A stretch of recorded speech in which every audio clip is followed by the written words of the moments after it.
டெல்லியில ஏர்போர்ட்ல இறங்கினோடனே ஓலா வந்து புக் பண்ணோம். ஓலா புக் பண்ணோடனே ஓலா வந்து வண்டி வந்துச்சு. வண்டி வந்த உடனே ஓலால இருந்தவன் என்ன சொன்னான்னா, எனக்கு இப்போ வந்து நெட்டு வந்து சரியா வேலையே செய்யல, அதனால ஓடிபி வந்து போட முடியல, அதனால நீங்களே அப்படியே ரூட்டை பார்த்து சொல்லிக்கிட்டே வாங்க அப்படின்னு சொல்லிட்டான். ஆனா ரேட்டு வந்து ரொம்ப ஹெவியா வந்து கேட்டான். ஓலால வந்து எங்களுக்கு வந்து ஒரு ரேட்டு காமிச்சுன்னா அவன் அதுக்கு மேல டபுள் மடங்கா கேட்டான். சரி நாங்கள் என்னன்ட்டு தெரியல, ஏன்னா ஃபர்ஸ்ட் போகிறதுனால கொஞ்சம் கன்ஃபியூஸாக இருந்தது. நம்ம வந்து டெல்லி நமக்கு பாஷை தெரியலன்னு, ஆனாலும் திருப்பியும் என்ன பண்ணால் ஒரு முட்டு சந்தில் யாருமே இல்லை, காலியாக இருந்த மாதிரி இருந்தது அந்த சந்தை. அங்கே கொண்டு போய் இல்லை இதுதான் ரேட்டு, நாங்கள் வந்து ஆர்கியூ பண்ணுறோம், இல்லை ஓலால இவ்வளோ தான் காமிக்குது, நீங்கள் என்ன ஜாஸ்தியாக சொல்கிறோன்னு சொல்லி ஆர்கியூ பண்ணிட்டு வரோம். இல்லை இவ்வளோதான் ஜாஸ்தியாக கொடுத்தா தான் கரெக்டாக இருக்கும்னு சொல்லி எங்களை வந்து கொஞ்சம் த்ரெட்டிங் பண்ணுற மாதிரி இருக்குது. எங்களுக்கு ரேட்டு வந்து கட்டுப்படியாலாம் நீங்கள் வந்து இறங்கிருங்கன்னு சொன்னா, இறங்குங்கன்னு சொல்கிற இடம் எப்படி இருந்ததுன்னா, மிட் நைட்டில் நாங்கள் வேற போயிருந்தோம். அது வேற யாழ் நடமாட்டம் இல்லாத இடம். நம்ம இறங்கினா கூட நமக்கு வந்து சேஃப்டியே கிடையாது.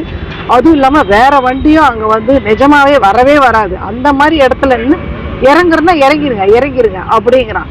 நம்ம என்ன பண்ணுறது, அவங்க கேட்குற அமௌண்ட்டை ஓகேன்னு சொல்லி ஒத்துக்கிற மாதிரி தான் நமக்கு இருக்குது. நாங்களும் சரி கொஞ்சம் பயந்துட்டோம். சரி என்னடா அது இவன் எப்படி சொல்கிறானேன்ட்டு சரி ஓகேன்னு சொல்லிட்டோம். அப்புறம் இறங்கினதுக்கப்புறம் பார்த்தா அவன் கேட்குற காசை நம்ம கொடுத்துட்டு இறங்குற மாதிரி இருந்தது. எங்களுக்கு ரொம்ப கஷ்டமாக இருந்தது. என்னடா அது ஓலாவில் புக் பண்ணி இப்படி ஆயிடுச்சு. நம்ம ரிப்போர்ட் பண்ணணும்னு பார்த்தா ரிப்போர்ட்டு பண்ண முடியல. ஏன்னா நம்ம வந்து ஓடிபி வந்து அவனுக்கு வந்து கொடுக்கவே இல்லை. கொடுத்தா தானே நம்ம ரிப்போர்ட் பண்ண முடியும். அதனால முடிஞ்ச வரைக்கும் என்ன பண்ணுங்க, டெல்லி ஏர்போர்ட்ல நீங்க இறங்குனீங்கன்னா அங்கேயே ப்ரீபெய்டு ஆட்டோ டாக்ஸி இருக்கும் பாருங்க, அதுலேயே நீங்க வந்து கிளம்புங்க. நாங்க போனது டாக்ஸியில போனோம். டாக்ஸியில போகும்போது இந்த இது இருந்தது. ஆட்டோவில் எப்படி இருக்கும் நாங்கள் இன்னும் அதை தெரியல எனக்கு. நாங்கள் டாக்ஸியில் போன அனுபவம் தான். இதை மாதிரி டெல்லி ஏர்போர்ட்ல என் பொண்ணுக்கும் மாப்பிள்ளைக்கும் நடந்ததுன்னு அவங்களும் சொன்னாங்க. கல்கத்தாலையும் இதே போல நடக்குதுன்னு சொன்னாங்க. ஏன்னா அங்கேயும் வந்து ஹிந்தி தான் பேசுறாங்க, நமக்கு வந்து பாஷை தெரியல. சேம் அந்த ஓலாவே தான் அந்த மாதிரி பிஹேவ் பண்றாங்க.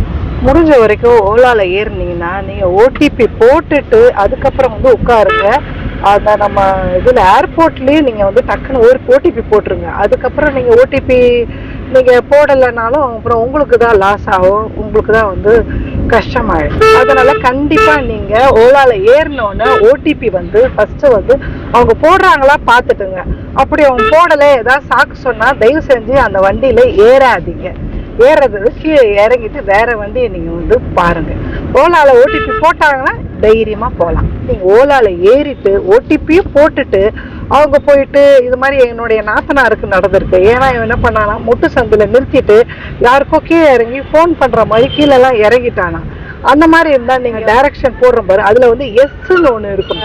நீங்க ப்ரெஸ் பண்ணீங்கன்னா அவங்க ஹெல்ப்புக்கு கண்டிப்பா வேற வண்டியை கண்டிப்பா அரேஞ்ச் பண்ணி கொடுப்பாங்க. அதனால முடிஞ்சா அதெல்லாம் வந்து நீங்க தெரிஞ்சு வச்சுக்கோங்க, அது ரொம்ப நல்லது. நாங்கள் டாக்ஸியில் போன அனுபவம் தான் உங்களுக்கு ஷேர் பண்ணுறேன். இந்த வீடியோ பிடிச்சதுன்னா சரோ ஸ்டோரியை மறக்காம சப்ஸ்கிரைப் பண்ணுங்க, அந்த பெல் பட்டனையும் ப்ரெஸ் பண்ணுங்க. அப்பதான் நான் போடுற வீடியோலாம் உங்களுக்கு வியூ ஆகும். Thank you friends.